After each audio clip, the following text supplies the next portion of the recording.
नमस्कार, हेल्थलाइन में आप सभी का स्वागत है। आज हम बात करेंगे स्वाइन फ्लू के बारे में।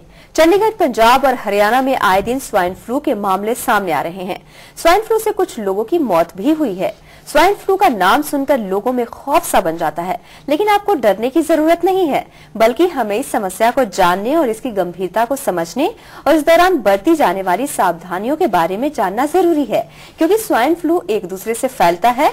स्वाइन फ्लू से बचाव संभव है क्योंकि इसके इलाज भी मुमकिन है। अगर आप भी स्वाइन फ्लू के बारे में कुछ जानना चाहते हैं तो बिना देर किए तुरंत नंबर मिलाएं अपने टीवी स्क्रीन पर फ्लैश हो रहे नंबर्स पर।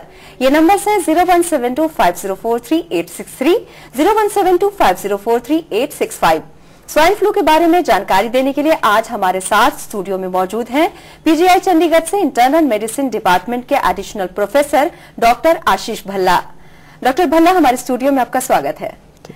डॉक्टर भल्ला, स्वाइन फ्लू के मामले सामने आ रहे हैं, लोगों में काफी खौफ है इसको लेकर। स्वाइन फ्लू है क्या? ये एक तरह का फ्लू है और जिसको इन्फ्लुएंजा कहते हैं, उसी तरह का एक वायरस है। इससे स्वाइन फ्लू कहना ही गलत है, इसलिए क्योंकि ये कहना कि ये पिग से या सुअर से आता है, वैसा नहीं है। ये जो वायरस है जो पिग्स में या सुअरों में पाया जाने वाला इन्फ्लुएंजा वायरस, उसके काफी सिमिलर है, इसीलिए वो एक प्रचलित नाम इसका स्वाइन फ्लू हो गया है। इसका एक्चुअल अगर नाम साइंटिफिकली करेक्ट नाम देखा जाए तो इसको नोवेल H1N1 इन्फ्लुएंजा कहते हैं। इन्फ्लुएंजा जो हम कॉमन कोल्ड या सर्दी खांसी जुकाम जो हमें होता है उसको हम फ्लू या इन्फ्लुएंजा कहते हैं, क्योंकि वो उस तरह के वायरसेस से होता है। तो ये उसी तरह के वायरस की एक अलग किस्म है। जी, जैसे कि आपने कहा कि सर्दी जुकाम जो आमतौर पे होता है उससे मिलता जुलता है, वाकई उसके लक्षण और इससे मिलते जुलते हैं, तो दोनों में फर्क कैसे पता चलेगा किसी को? बहुत मुश्किल है इसका फर्क ढूंढ पाना। हमारे लिए मुश्किल है तो एक आम आदमी के लिए तो बहुत ही मुश्किल है। एज एक स्पेशलिस्ट जो कि पिछले कुछ सालों से देख रहा हूँ इन मामलों में, ये कहना कि ये स्वाइन फ्लू है या ये H1N1 है या नहीं है, कॉमन कोल्ड से अलग है, बहुत मुश्किल है, क्योंकि दोनों के सिम्टम्स एक जैसे ही हैं। दोनों में सर्दी, खांसी, बुखार, शरीर में दर्द, सर में दर्द। कुछ लोगों का ये मानना है कि बहुत ज़्यादा एक्सट्रीम शरीर में दर्द होना वो H1N1 इन्फेक्शन के साथ ज़्यादा होता है, जिसको आप स्वाइन फ्लू कह रहे हैं। कॉमन कोल्ड में, कॉमन इन्फ्लुएंजा, कॉमन फ्लू में ये कम होता है, पर हमने कुछ ऐसा बहुत लंबा चौड़ा डिफरेंस देखा नहीं है। सबसे ज़्यादा मामले हमारे पास 2009 में आए थे, तो जब हमने देखा कि कॉमन फ्लू और H1N1 के पेशेंट्स में सिम्टम्स कंपेयर करें तो उनमें बुखार सबसे ज़्यादा पहली चीज़, उसके बाद सर्दी, खांसी जी। ये दो चीज़ें हैं। एक चीज़ जो हम भूल जाते हैं कई बार कि पेट खराब होना, जिसको डायरिया या दस्त लगना कहते हैं, वो भी एक सिम्टम है इसका, पर वो बहुत कम लोगों में मिलता है। जी, स्वाइन फ्लू के बारे में हम बात कर रहे हैं। जैसे हमने कहा कि जो आम फ्लू है और स्वाइन फ्लू है, उन दोनों में फर्क करना बहुत मुश्किल है, लेकिन स्वाइन फ्लू से लोग डरते बहुत हैं। कितनी गंभीर समस्या है? देखिए, ऐसा है कि अगर हम कहें कि फ्लू एक गंभीर समस्या है तो वो एक एप्रोप्रिएट टर्म होगी या प्रॉपर कहना होगा, क्योंकि ये जो इन्फ्लुएंजा वायरस इन्फेक्शन जो सर्दियों में हर साल आती है जी, उससे ही काफ़ी सारी मुश्किलें खड़ी होती हैं। जो बुजुर्ग आदमी हैं, जिनको जो बच्चे हैं, उनमें ये ज़्यादा होता है और उनमें ये ज़्यादा सीरियस हो सकता है। अगर हम साइड टू साइड कंपेयर करें कॉमन फ्लू और ये H1N1 फ्लू, तो आपको ये जान के हैरानी होगी कि H1N1 फ्लू की इन्फेक्टिविटी ज़्यादा है। इन्फेक्टिविटी ज़्यादा होने का मतलब कि अगर मुझे है तो मैं शायद 10 या 12 या 15 लोगों को इन्फेक्ट कर सकता हूं, पर उसकी मोर्टेलिटी बहुत कम है बनिस्बत इसके कि जो कॉमन फ्लू है जी, उसमें इन्फेक्टिविटी H1N1 से कम है, लेकिन वो ज्यादा सीरियस होता है। जी डॉक्टर भल्ला, हमारे साथ कुछ कॉलर जुड़ गए हैं, देखते हैं उनकी समस्या क्या है। हेलो, नमस्ते जी। नमस्ते जी, आप अपना नाम बताइए और आप कहाँ से बोल रहे हैं? सतपाल पटियाला से जी। जी अपना सवाल पूछिए डॉक्टर भल्ला से। हाँ जी, सवाल मेरा डॉक्टर से ये है कि स्वाइन फ्लू किन कारणों से लगती है, स्वाइन फ्लू किन कारणों से लगती है, ये क्या क्या कारण है इसके लगने के, और खाने पीने में क्या परहेज रखना चाहिए, मतलब। ठीक है जी, आपका सवाल सतपाल जी बहुत अप्रोप्रिएट है, पर इसमें यह है कि स्वाइन फ्लू सर्दियों में, और फ्लू जो कॉमन फ्लू हम कहते हैं, खांसी जुकाम, वो सर्दियों में एज इट इज ज्यादा होता है। सर्दियों में ज्यादा होने का उसका कारण ये है कि ये जो वायरसेस हैं वो बहुत ज़्यादा गर्म टेम्परेचर में सरवाइव नहीं कर पाते हैं। जब हम खांसते हैं, छींकते हैं, तो हमारे थूक में या हमारी छींक के जो हम ड्रॉपलेट्स पैदा होते हैं, उसमें ये वायरस हमारे शरीर से निकलते हैं जी। और ये गिर जाते हैं हमारे आसपास 1 मीटर के अंदर अंदर। ये हमारे हाथ पे गिर सकते हैं, हमारे कपड़ों पे गिर सकते हैं, टेबल टॉप पे गिर सकते हैं जी। तो ये अगर बहुत ज्यादा टेम्परेचर होगा, गर्मी होगी, तो ये कुछ घंटे के लिए, आधे पौने घंटे 1 घंटे के लिए जीवित रह पाएंगे, पर ठंडे मौसम में ये ज्यादा देर तक जीवित रह पाते हैं जी। क्योंकि वो ज्यादा देर तक जीवित रह पाते हैं, इसीलिए वो एक दूसरे से ज्यादा ट्रांसमिशन हो पाती है जी। दूसरा, ठंड में हम सब आसपास एक दूसरे के हडल करके या क्लोज एनवायरनमेंट में रहना चाहते हैं, जिससे भी कि इन्फेक्टिविटी बढ़ती है। सो ये कहना कि ये सर्दियों में ज्यादा होता है, उसके यही 2 मेन कारण हैं, क्योंकि एक तो क्लोज एनवायरनमेंट में हम रहते हैं जी। और दूसरा सर्दियों में ये वायरस ज्यादा देर तक सरवाइव कर सकता है जी। खाने पीने में कोई लंबी चौड़ी कुछ ऐसा बदलाव करने की जरूरत नहीं। हाँ, कुछ वायरसेस ऐसे हैं जो सर्दी खांसी जुकाम करते हैं, वो ठंड के मौसम में या ठंडे एनवायरनमेंट में वो ज्यादा बढ़ते हैं। डॉक्टर, हमारे साथ कुछ और कॉलर जुड़ गए हैं, देखते हैं उनका सवाल क्या है। हेलो हेलो हेलो, लगता है कॉल कट हो गया है। जैसे खाने पीने के बारे में आपने कहा कि कुछ बदलाव करने की जरूरत है। अगर हम ठंडा पानी ज्यादा लें तो हो सकता है कि हमारे अंदर जो वायरसेस हैं वो, जैसे मैंने कहा कि ठंड में ज्यादा पनपते हैं। कुछ वायरसेस ऐसे हैं जो कि ये कर सकते हैं। अगर हम ये कहें कि हम गर्म चीजें खाएंगे और वो वायरस मर जाएंगे, नहीं, ऐसा नहीं होता है, लेकिन वो हमें सूदिंग इफेक्ट देते हैं, इसलिए हमें गर्म चीजें खानी खांसी जुकाम में ज्यादा अच्छी लगती हैं इसके कि हम कुछ ठंडा खाएं पिए जी। तो जैसे कि किसी को अगर स्वाइन फ्लू हो जाता है तो फिर उसे क्या करना चाहिए? मैं यहाँ पे फिर आपको वही बात कहूंगा कि हम इसको स्वाइन फ्लू या कॉमन फ्लू अलग नहीं करें। हम ये कहें कि अगर किसी को फ्लू हो जाता है, फ्लू खांसी जुकाम सर्दी अगर हो जाती है, तो सबसे पहली प्रिकॉशन जिस आदमी को होती है, ये जिस आदमी को ये तकलीफ है, उसको ये लेनी है कि वो अपने आप को तो नहीं बचा सकता, पर वो उस बीमारी को दूसरों को देने से बचा सकता है जी। और उसके लिए कुछ प्रिकॉशंस लेने की जरूरत है, जैसे कि वो अंग्रेजी में कहते हैं कि cover your cough and sneeze. Cover your cough and sneeze का ये मतलब नहीं कि आप अपने नाक मुंह को बहुत जोर से रुमाल से या किसी चीज से बंद कर लें, उससे और खतरा हो सकता है क्योंकि आपके दिमाग के अंदर प्रेशर बढ़ सकता है। खांसिए छींकिए, पर टिश्यू का इस्तेमाल करिए, और जो ये इन्फेक्टेड टिश्यू है उसको ऐसी जगह पे डिस्कार्ड करें कि जहां से उसको at the end of the day या जब काफी सारे इकट्ठे हो जाए तो उसको जलाया जा सके, क्योंकि अगर आप खांस छींक के उसको सड़क पे फेंक देंगे तो किसी के हाथ भी वो लग सकता है, कोई भी उसको हाथ में उठा सकता है और वो वायरस उसको पास ऑन हो जाएंगे जी। अगर आप उसको कवर नहीं करते हैं अपनी खांसी को या छींक को, तो वो वायरसेस आपके आसपास किसी भी चीज पे फैल सकते हैं। मैं इस टेबल को हाथ लगाता हूं, मैं अपने पेन को हाथ लगाता हूं, मैं पेन आपको दे देता हूं, अपने मुंह पे हाथ लगाता हूं, तो वो वायरस मेरे ऊपर ट्रांसमिट हो गए, आपके ऊपर ट्रांसमिट हो गए। मैं किसी से हाथ मिलाता हूं तो वायरस उसमें ट्रांसमिट हो गए। तो इस तरीके से ये वायरस फैलता है।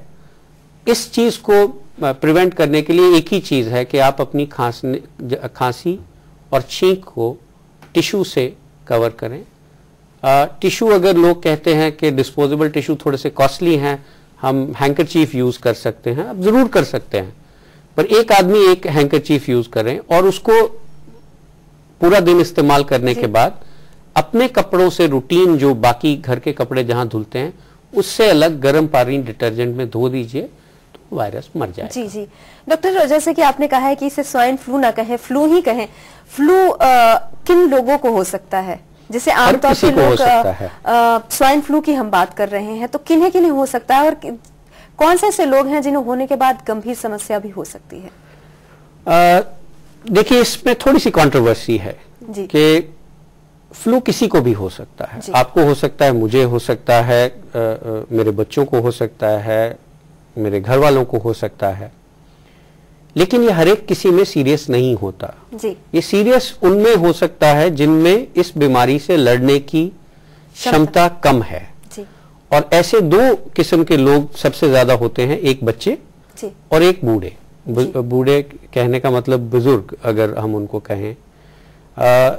सो ये देखा गया है कि बच्चों में और जो अबव 65 हैं लोग, उनमें ये ज्यादा सीरियस हो सकता है। दूसरे किस्म के लोग जिनमें ये ज्यादा सीरियस हो सकता है, जिन्हें पुरानी तकलीफें हैं, जैसे डायबिटीज है, सांस की तकलीफ है, किसी कारण से उन्हें स्टेरॉइड्स या ऐसी दवाइयां चल रही हैं जो उनके इम्यून सिस्टम को कमजोर करती हैं, उनमें ये सीरियस हो सकता है, उनमें जानलेवा भी हो सकता है जी। पर हमने देखा है 2009 में जब हमारे पास सबसे ज्यादा केसेस थे, हमारे पास जवान लोग ज्यादा आ रहे थे जी। और जवान लोगों के आने का एक रीजन हमें उस टाइम पे ये लग रहा था, प्रोबेबली वो सोशली ज्यादा आउटगोइंग होते हैं, एक दूसरे से ज्यादा मिलते हैं, तो एक्सपोजर के चांसेस जवान लोगों में ज्यादा होते हैं जी। बच्चों से और बुजुर्गों से, क्योंकि अगर वो घर में ही बैठे रहेंगे तो बाहर नहीं निकलेंगे तो उनको इन्फेक्शन होने के चांसेस कम होते हैं। जैसे कि हमने सिम्टम के बारे में बात की कि जो आम फ्लू होते हैं और ये जो हमने स्वाइन फ्लू की बात की है, उसमें अंतर कर पाना काफी मुश्किल है। तो आपके पास जब पेशेंट आते हैं तो आप डायग्नोसिस करते होंगे, तो डायग्नोसिस का क्या तरीका है जिससे आपको पता चलता है कि पेशेंट को स्वाइन फ्लू की समस्या है? देखिए, इसके लिए एक पैनिक क्रिएट हो जाता है अगर हम रूटीन इसका इन्वेस्टिगेशन या इसका डायग्नोसिस बाहर लैब्स में, जैसे हम मलेरिया का या डेंगू का किसी का भी टेस्ट करने का अगर हम लैब में करने लग जाएं जी। एक बार हुआ है ऐसा कि एक बच्चे को पॉजिटिव आया तो वो पूरे क्लास और पूरा स्कूल ही वहां पहुंच गया और एक ही दिन में कोई 25, 30, 50 केसेस पॉजिटिव हो गए। टेस्ट करने से ज्यादा हमें ये देखना है कि हमने किसमें टेस्ट करना है जी। उसके लिए सरकार की तरफ से गाइडलाइंस हैं, मिनिस्ट्री ऑफ हेल्थ की तरफ से गाइडलाइंस हैं कि अगर आपको खांसी जुकाम के साथ सांस चढ़ने लग जाए जी, सांस में तकलीफ होने लग जाए, या अगर आपको खांसी में खून आने लग जाए जी, तो और वो शॉर्ट हिस्ट्री होनी चाहिए, 4-5 दिन की खांसी हुई, जुकाम हुआ, गला खराब हुआ या डायरिया हुआ और उसके साथ आपको सांस चढ़ने लग गया या खांसी में खून आने लग गया, तो वो सीरियसनेस वाली बात है। इस मरीज में हमें टेस्ट करना जरूरी बनता है। उस मरीज में हम बिना टेस्ट करे भी, अगर हमारी सस्पिशन बहुत ज्यादा है तो हम ट्रीटमेंट बिना टेस्ट करे भी शुरू कर सकते हैं। जी जी डॉक्टर भल्ला, हमारी बातचीत जारी रहेगी स्वाइन फ्लू के बारे में। फिलहाल हम रुक रहे हैं छोटे से ब्रेक के लिए। ब्रेक के बाद भी पीजीआई चंडीगढ़ से इंटरनल मेडिसिन डिपार्टमेंट के एडिशनल प्रोफेसर डॉक्टर आशीष भल्ला आपके सवालों का जवाब देंगे। आप बने रहिए हमारे साथ। हेल्थ लाइन में ब्रेक के बाद आप सभी का स्वागत है। हमारी फोन लाइंस खुली हैं। हम बात कर रहे हैं स्वाइन फ्लू के बारे में और अगर आप भी इस बारे में कोई जानकारी चाहते हैं तो हमें कॉल करें 01725043863, 01725043865 पर। डॉक्टर भल्ला, हम बात कर रहे थे कि डायग्नोसिस आप कैसे करते हैं? डायग्नोसिस के लिए जो रिकमेंडेड मोडालिटी है वो हर जगह पे अवेलेबल नहीं है। पहली चीज तो मैं ये आपको बता दूं। और जैसे नॉर्मली हम गले के अंदर से और नाक के अंदर से स्वैब लेते हैं जी। और उसको हम एक RT-PCR एक टेक्निक है जिससे कि हम ये टेस्ट करते हैं। ये टेस्ट की फैसिलिटी बहुत थोड़ी जगह पे अवेलेबल है, PGI चंडीगढ़ में ये फैसिलिटी अवेलेबल है जी। लेकिन ये कहना चाहूँगा कि ये टेस्ट करने में एक तो टाइम लगता है, 12 से 14 घंटे लगते हैं, और दूसरा हर एक टेस्ट करने के लिए 5 से 7 हज़ार रुपए का खर्चा आता है जी। तो ये कहना कि हम उसको क्या जस्टिफाई कर रहे हैं वो 5-7 हज़ार खर्चे को, जबकि ट्रीटमेंट इसका करने में कोई 500-700 रुपए का खर्चा आएगा अगर हम ट्रीट करना चाहें जी। तो हर एक आदमी में ये टेस्ट करना जरूरी नहीं। जी। कुछ लेबोरेटरीज में रैपिड डायग्नोस्टिक टेस्ट कर रहे थे लोग कुछ सालों से। हमने ये देखा कि वो H1N1 और कॉमन फ्लू को डिस्टिंग्विश करना उससे बड़ा मुश्किल है जी। और उसकी फॉल्स पॉजिटिविटी के किसी मरीज को अगर H1N1 इन्फ्लुएंजा नहीं है, कॉमन फ्लू है, तो भी वो पॉजिटिव आ सकता है जी। तो उससे थोड़ी एक पैनिक सिचुएशन ज्यादा क्रिएट हो जाती है। इसीलिए सरकार की तरफ से ये बड़ी स्ट्रिक्ट इंस्ट्रक्शंस हैं किसमें टेस्ट करना है, कब टेस्ट करना है और कहां पे टेस्ट करना है। डॉक्टर भला हमारे साथ कुछ कॉलर जुड़ गए हैं, देखते हैं उनका सवाल क्या है। हेलो। हेलो। हाँ जी, आप अपना नाम बताइए और आप कहाँ से बोल रहे हैं? हाँ जी, मैं मीरपुर से बोल रहा हूँ जी। जी जी, आप अपना सवाल पूछिए डॉक्टर भल्ला से। हाँ जी डॉक्टर जी, बात असल मैं 3-4 दिन से बड़ी तबीयत को डाउन है। पहले रात को बुखार होता था जी, बुखार होने के बाद फिर क्या होता था, अभी इस टाइम मेरी छाती बहुत पेन हो रही है, खांसी बहुत ज्यादा आ रही है। ट्रीटमेंट मैंने ली तो ट्रीटमेंट से कोई ज्यादा फर्क नहीं पड़ रहा। मैं सोच रहा ऐसा कोई प्रॉब्लम तो नहीं है? देखिए होने को हो भी सकता है क्योंकि आपको बुखार भी है, खांसी भी है, छाती में भी दर्द है, लेकिन कुछ और भी हो सकता है। एक सिंपल निमोनिया हो सकता है जो कि सर्दियों में इस टाइम पे ज्यादा होता है, बैक्टीरियल निमोनिया, वायरल नहीं। तो बेहतर ये होगा कि आप अपने नजदीक डॉक्टर जो भी हैं उनको जाके दिखाएं और अपना चेकअप करवाएं। उन डॉक्टर्स को क्लिनिकली देखने दें। मैं फोन पे बैठ के आप या टेलीविजन पे बैठ के आपसे बात करके मैं शायद आपको इस बात का जवाब नहीं दे पाऊंगा जब तक कोई क्वालिफाइड डॉक्टर उसको एग्जामिन नहीं कर रहे। और यही मैसेज मैं देना चाहूंगा कि अगर आपको खांसी जुकाम है, बुखार है, अगर आप में सांस में तकलीफ शुरू होती है, खांसी बहुत ज्यादा बढ़ जाती है, बलगम आने लगती है या बलगम में खून आने लगता है, तो आपको सीरियसली डॉक्टर के पास जाने के बारे में सोचना चाहिए। अगर खांसी जुकाम है, हल्का सा बुखार है, जैसे बहुत सारे लोग करते हैं सेल्फ मेडिकेशन के, हमने एक क्रोसिन की गोली या पैरासीटामोल की गोली खा ली और कुछ नमक डाल के गरारे कर लिए, उससे कोई बहुत लंबा चौड़ा फर्क नहीं पड़ेगा। नॉर्मली एक कॉमन फ्लू या H1N1 को ठीक होने में 5 से 7 दिन लगते हैं, वो अपना टाइम लेके जाएगा। पर अगर आपको सीरियस उसके कुछ सिम्टम्स दिख रहे हैं तो आपको जल्दी से जल्दी डॉक्टर को जाके दिखाना चाहिए। और बिना आपको क्लिनिकली देखे कोई भी आदमी ये नहीं बता सकता कि आप सीरियस हैं या नहीं है। डॉक्टर, हमने डायग्नोसिस के बारे में बात की, क्या इससे बचाव संभव है? बिल्कुल संभव है। जैसे मैंने आपको बताया कि बड़ी सिंपल सी चीज है कि डेंगू फैलता है या डेंगू फैलता है मच्छर के काटने से। वो मच्छर आपको भी काट सकता है और मुझे भी काट सकता है। तो सबसे सिंपल तरीका है कि हम मच्छर को मार दें। डॉक्टर भल्ला, हम बाद में बात करेंगे इस बारे में। हमारे साथ कुछ कॉलर जुड़ गए हैं, देखते हैं उनका सवाल क्या है। हेलो। हेलो। हेलो। हाँ जी। हाँ जी, आप अपना नाम बताइए और आप कहाँ से बोल रहे हैं? जी, मैं रामकिशन बोल रहा हूँ, रामसरा से। जी जी, आप अपना सवाल पूछिए डॉक्टर भल्ला से। रामकिशन जी। हाँ जी, आप अपना सवाल पूछिए। जी, मेरे को 3-4 दिनों से बुखार हो जाता है जी। जी, सिर्फ बुखार के ही लक्षण है आपको? हाँ जी।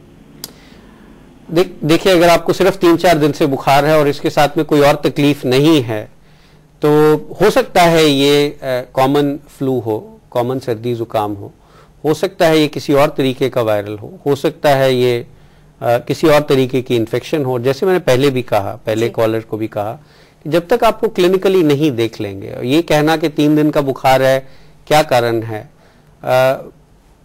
ऐसे बातचीत में पॉसिबल नहीं है। डॉक्टर भला हमारे साथ कुछ और कॉलर जुड़ गए हैं, देखते हैं उनका सवाल क्या है।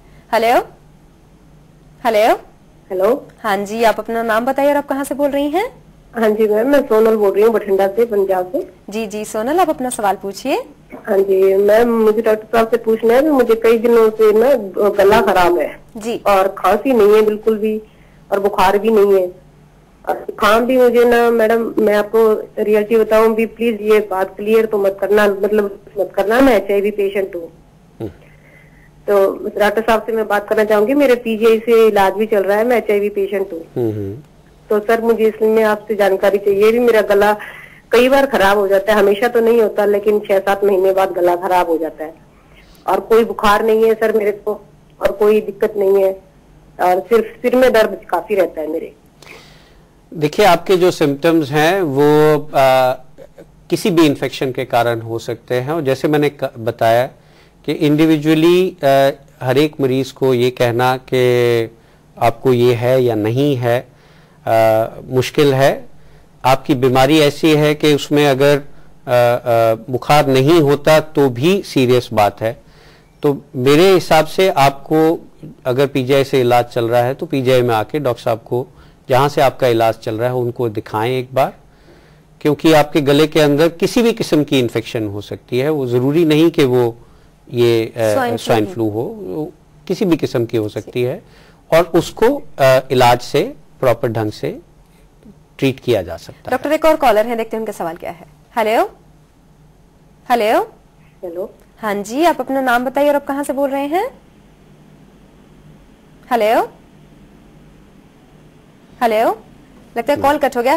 डॉक्टर, स्वाइन फ्लू के बारे में हम बात कर रहे थे, हमने आपसे थोड़ी देर पहले ये सवाल पूछा था कि क्या इससे बचा जा सकता है? यस, बिल्कुल बचा जा सकता है अगर एक दूसरे से इन्फेक्शन होने से अपने आप को बचाएं। जैसे मैंने कहा कि cover your cough and sneeze. Normally क्या होता है कि हम खांसते छींकते हैं तो हाथ के अंदर जी, ये गलत बात है, क्योंकि आप किसी भी चीज को टच करेंगे तो वो उसमें चला जाएगा virus. So simplest way is cough or sneeze in your elbow.